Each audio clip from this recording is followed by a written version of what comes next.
నమస్కారం. ఇవాళ బుడమేరు వలన కృష్ణా జిల్లాలో, ఎన్టీఆర్ జిల్లాలో పెద్ద విపత్తు సంభవించింది. విజయవాడ కానీ పరిసర ప్రాంతాల్లో కానీ పెద్ద ఎత్తున గురి కావడం, అనేక మంది నిరాశ్రయ కావడం కాదు. మరి ప్రభుత్వం ఇవాళ ముఖ్యమంత్రి గారి సారథ్యంలో పెద్ద ఎత్తున సహాయ కార్యక్రమాలు నిర్వహిస్తూ ఉన్నారు. ఆహార పొట్లాల పంపిణీ నిర్విరామంగా జరుగుతుంది.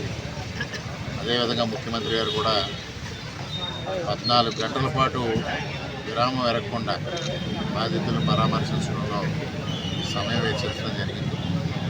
నిన్నటి రోజునైతే 4 గంటల పాటు జేసీబీ పైన ప్రయాణం చేస్తూ బాధితులకి ధైర్యం చెప్పడమే కాకుండా బాధితులను అన్ని విధాలు ఆదుకునే పరిస్థితి ప్రభుత్వం ముందుకెళ్తుంది.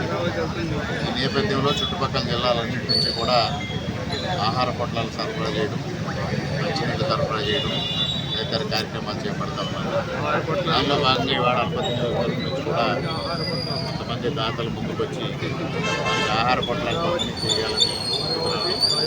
ముఖ్యంగా కొత్తవరపు చారిటబుల్ ట్రస్ట్ వారు సుమారుగా 5,000 ప్యాకెట్లు, అదేవిధంగా బలభద్రపురంలో ఉన్న షిరిడి సాయిబాబా టెంపుల్ దేవస్థానం వారు 2,000 ప్యాకెట్లు, అదేవిధంగా బలభద్రపురంలో ఉన్న ప్రసన్న వెంకటేశ్వర స్వామి ఆలయ కమిటీ వారు 2,000 ప్యాకెట్లు, దాదాపుగా 9,000 ప్యాకెట్లు ఈరోజు అల్పతి నియోజకవర్గం నుంచి విజయవాడ బాధితులకి పంపించడం జరుగుతూ ఉంది.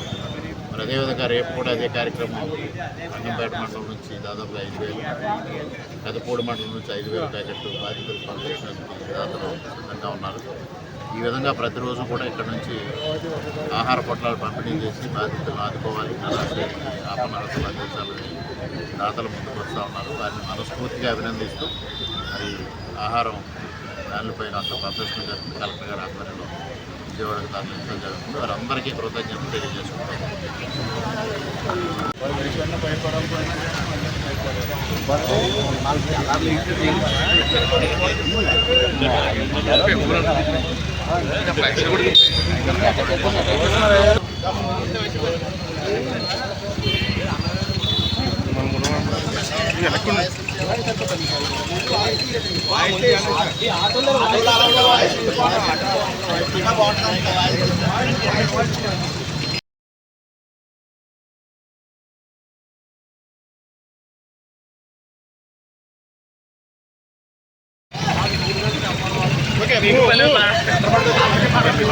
దీన్ని వచ్చేది ఆ సెంటర్లో వచ్చాము.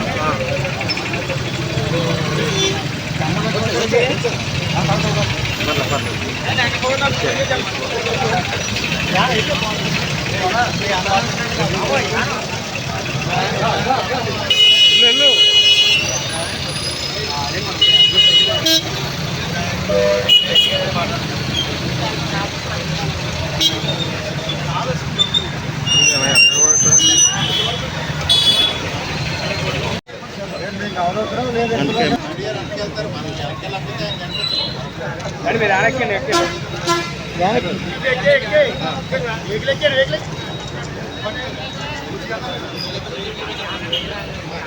ఫోన్ ఇచ్చేస్తారు. ఫోన్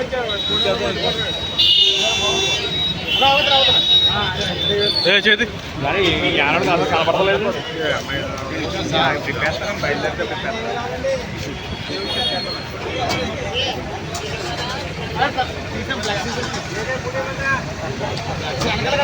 ఎగచ్చు కదా.